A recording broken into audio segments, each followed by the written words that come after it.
Welcome to a brand new episode of the Post Game. I am your host Davion, and I'm joined by Emmett, What's up? and I'm joined by Lillian. Yo, And today we are back with our Let's Talk NBA basketball series, talking about the Los Angeles Clippers. But first, thank you for watching. If you haven't yet, like, comment, and subscribe. And please always leave your feedback on these videos. We really do appreciate it, and we love responding and reading your guys' comments. But yeah, talking about the Clippers today. What is the ceiling for the Los Angeles Clippers this season? Finals champs. Completely agree. y'all gonna hate me. Um, finals, but not champs. That's fine. That's fine. I thought you were gonna say like second round exit. I'm saying, Oh what? God, no. So this team is like one of my favorites. Like coming into the next season. Like this team has. I feel like they have been in the water and they've been so bad for so long that this is a season that they can do it. I mean, you bring in John Wall, you have Reggie Jackson, who's been developing well over the past 4 seasons. You have Kawhi Leonard coming back from that injury. I mean, he hasn't played in 2 years, I think, give or take a year and a half. So him coming back will be great. Luke Kennard has showed that he can benefit. Paul George, hopefully he can, be productive. Terrence Mann, Robert Covington, Nick Batum, Norman Powell, who they got for a steal, and Zubac. I am excited about this team. And I want to hear what y'all have to say. Go ahead. I'm done for a second. I think everything about this team comes down to injuries. Yeah. You've got Paul George, who missed over half of last season. You've got Kawhi coming off an ACL tear. You've got Norman Powell, who played like 5 games for the Clippers last year. And then there's the big question of John Wall, and will he be anything like he was in Washington? Because the man's played like 30 games in the past 3 years. Yes, that's It's pretty just true. so many injury and availability questions surrounding almost the entire lineup. Yes, but then you have but then I feel like you have, some other guys who can fill in those holes. I definitely think, Kawhi will be low managed for a little bit. John Wall, he said he's their third option. Like, can he really? Well, we'll get to that question in a second. But can he really produce? But I feel like they have enough depth where it's like, you have Luke Kennard, you have Terrence Mann, you have Norman Powell, you have Reggie Jackson as well. So I feel like there's a little, with these all-star players we have. Granted, I don't think these their depth can be match the same caliber as Kawhi and Paul George missing, but I feel like they can at least sustain some of the games. So, do you think John Wall will come back and produce something next season? Can he be a big factor? Um yeah, I mean, I think there's the one thing that is probably going to decline for him is obviously his athleticism, not playing for so long, but he's always had the passing. He's always been a great passer. His shooting has gotten better over the years, as every point guard is supposed to do, is get better at their shooting. So I think he's 6'4" with a pretty big wingspan, so he can hold his own on defense. So I think he has enough tools already to be productive for them. I don't know. I mean, Kyle Lowry's not athletic, but I could see him play that type of role for the Heat. And maybe Norman Powell is their third scoring option off the bench, kind of the glorified 6-man. So, no, I think he has enough to make a big impact for that team. And Yeah, I think John Wall's such an interesting situation. Was an all-star in 2018, 2019 still played really well. And then 2020, Achilles injury, left heel injury, and an infection that keeps him out the entire year.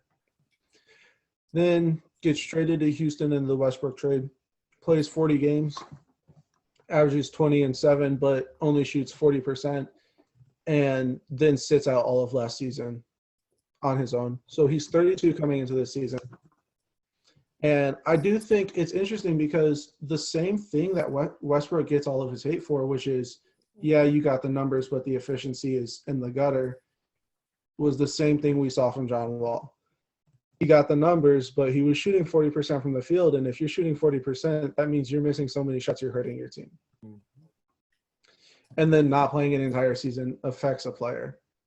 And we did see when he came back from that injury in Houston, he didn't have the same burst that he had in Washington. And I think that he will have to take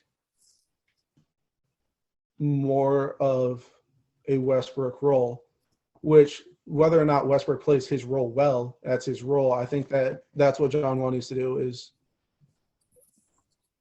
be the third option and hit your shots when you get them. So 2 points. Point one, I think he understands and knows that he's that third option, and I feel like he's comfortable, unlike Westbrook, in that, like, in being a role player. Like, he understands that, like, this is a chance for him to really thrive. Coming back, a lot of guys don't get second chances in their career, and so I definitely feel like he understands that, and he's comfortable with being able to pick a seat back and play what he's given. Also, to Emmett's point, I feel like if he can drop into that Kyle Lowry role, and become a really good passer and facilitator, and can really come off the bench and control an offense, because he's gonna come off the bench. That would be a big help for them, and that would, I think, if John Wall can give them 60 to 80% of what he used to be, that is nothing but a plus for the LA Clippers. Mm-hmm. And I feel like this, being that Kawhi is coming back off of such a serious injury, like he's known for defense, he's known for his ability to take over games, and so can he do that coming right back off that injury, and can he really produce? It's just a matter of time. It's just a matter of being able to see it out, because we obviously don't know. But go ahead. I think with Kawhi, he has the length and the motor to continue to play the historic defense that we watch him play. But I think that it really is a question of, does he have the athleticism and burst still to actually do it? Because length and the want can only get you so far. But I think the biggest question with Kawhi Leonard isn't even his defense, is how good does he look offensively? Yeah. Because you can't have Kawhi come out there and still be that man on defense, but only give you 18. So when it comes to so I think they have enough scores where 18 to 25 is okay, because he's his entire career he's only averaged 19 points over his entire career. And so I feel like when I look at Kawhi, I need him to be able to. Well, no, let me rephrase that. When I look at Kawhi, I look at KD, because they're on the same level. They're the same type of player. I feel like, so KD coming off that Achilles injury, he didn't miss a beat. He was almost perfect. And so I feel like Kawhi might be able to do that same exact thing and come back, and not miss a beat at all. And show people that he should be up there with KD, Steph Curry, LeBron, and those big guys' names. And so I think Kawhi can. I don't know. He's 31. I mean, he missed a season and a half. He's still in prime basketball shape, in my opinion. I think he can come back. I think that when we talk about career-wise, Kawhi's a 19-point per game scorer. I think so much of that was that early in his career, he was a pure defensive player. He wasn't the number one option. He had Tim Duncan, Manu, and Parker. I think that now, as the number one option on the team, they're going to need – because I don't think Paul George is the number one option. I think he had a great season in Oklahoma City, but he's a number two option other than that. So if Kawhi's going to be a number one option, he does need to get back to where he was offensively, and giving them 18 a night isn't that anymore. Mm-hmm. Yeah, but for this team, I feel like Tyronn Lue is one of those guys.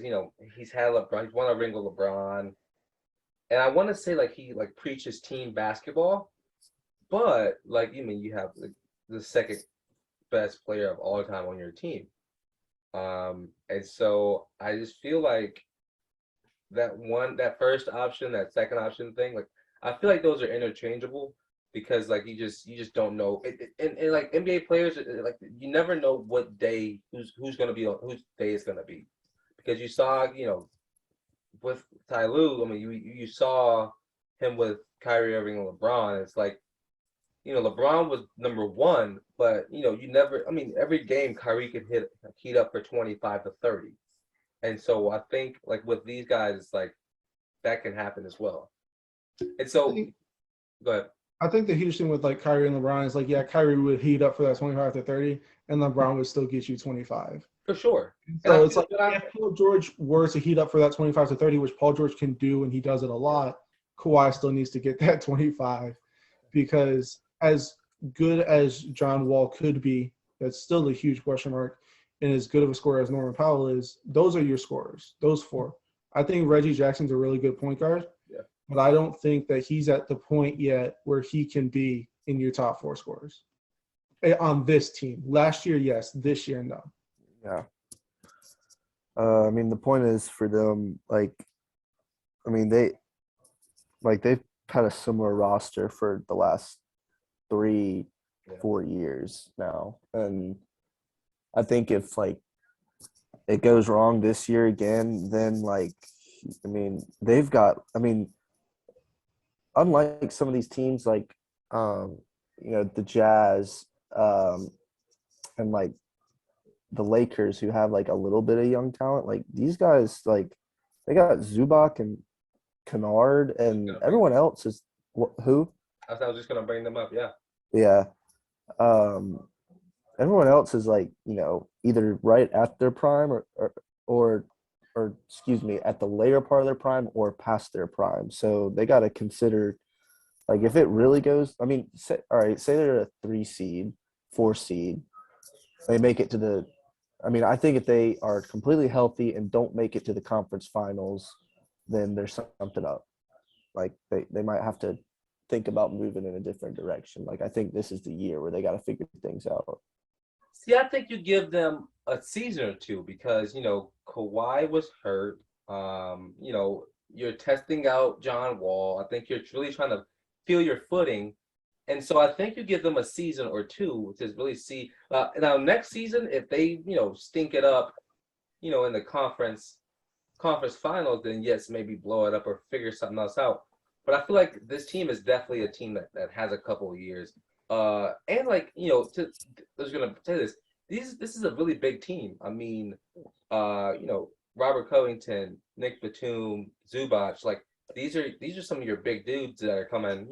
They're going to start or come off your bench, and like this team is one that I think they're going to preach defense. I think they're going to be a really good defensive team. No, actually, I agree with Emmett. I think that this really is it's this year or bust because. Whether or not Kawhi was hurt last year, this is going into the fourth year of this roster because it goes all the way back to the bubble. And even then, they lose the lead to the Nuggets with Reggie Jackson playing really well, with Kawhi, with Paul George.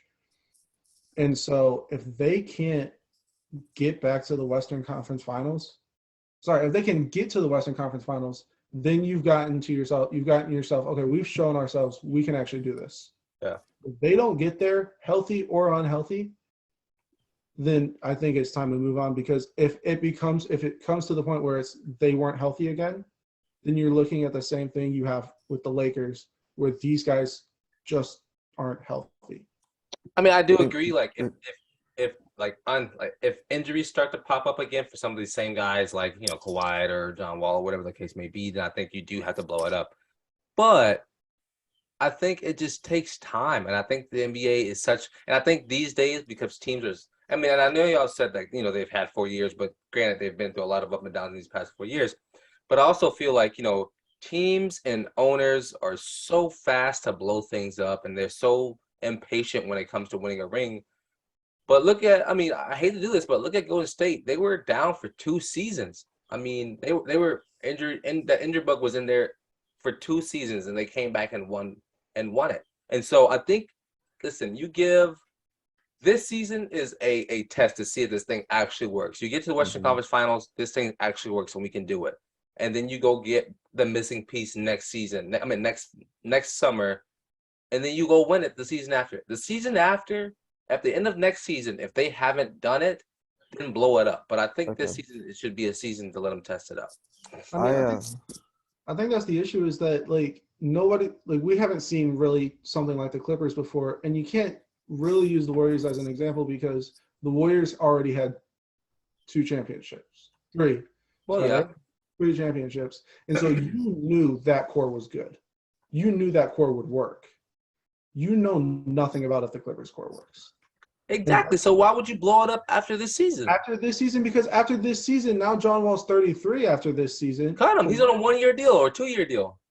Okay, exactly. And so you don't know what you're getting from John Wall. If it doesn't work this season, it just doesn't work because you've had 4 years to figure it out, whether it's been injuries or you just can't win when it matters most, it doesn't work.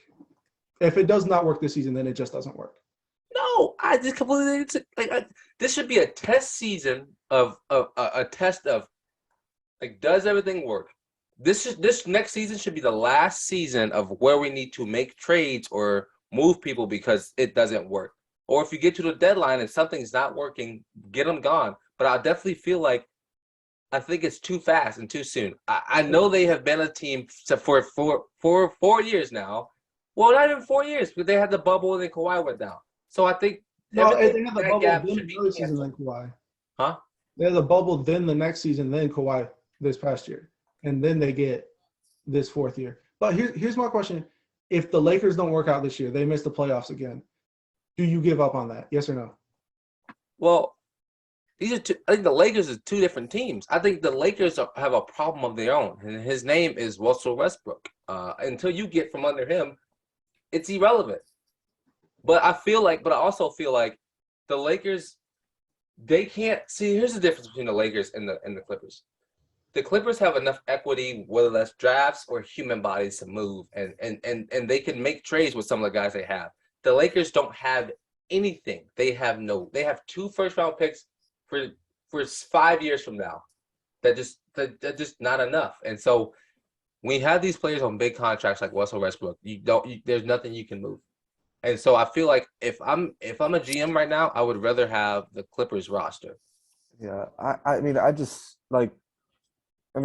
would be okay with giving them another year. I just think that all these guys on this roster have multiple years of experience and they've been together so long that like realistically, like it should take them like no more than the trade deadline to gel together if like it hasn't happened early in the season. Like it shouldn't take a whole season for them to figure things out or whatnot. Like at the trade deadline, if it's like really bad, then you get rid of them. But like, I mean, maybe say they're 500 at the trade deadline. Like, I don't think you panic. Like, they might finish strong or there's an injury or something. But that's just why I said that this is the last year of like them proving themselves. But I mean, I see both sides of it. So this team finished 9th in the West last season with the injury bug, with Kawhi being out. I mean, with so many things, they finished, 2 games above 500. And so, I don't know. I think they definitely jump to 5, 6, or 7. And I think it's a team that we have to look out for. But, Clippers fans, I'm backing y'all. I'm giving y'all the love. But any final thoughts on this team before we head out of here? I just want to make it clear. I don't hate the Clippers. I've got nothing against them. I think they're a good team. Backpedal come fast, don't it? I just have serious doubts about their season. Yeah. What do you think they'll finish? I think they finish 4 seed at the highest. I just think the West has gotten stronger. No, yeah, it's top heavy. West is top heavy. This is completely kind of off topic. Are the Suns dropping? Bruh. the question. From the 1. Are they gonna drop down from that 1 seed? Yeah. Probably. Okay. Well, I don't know. I think the Suns are a regular season team. So I think they might end up being the 1 seed again and just shit the bed in the playoffs. Yeah, pretty much. But anything else from you, Emmett? I'm good. Well, this has been another installment of our Let's Talk Basketball series. Lillian and Emmett, thank y'all for joining today. If you made it this far, thank you for watching. My name is Davion, and this has been the post game. Peace.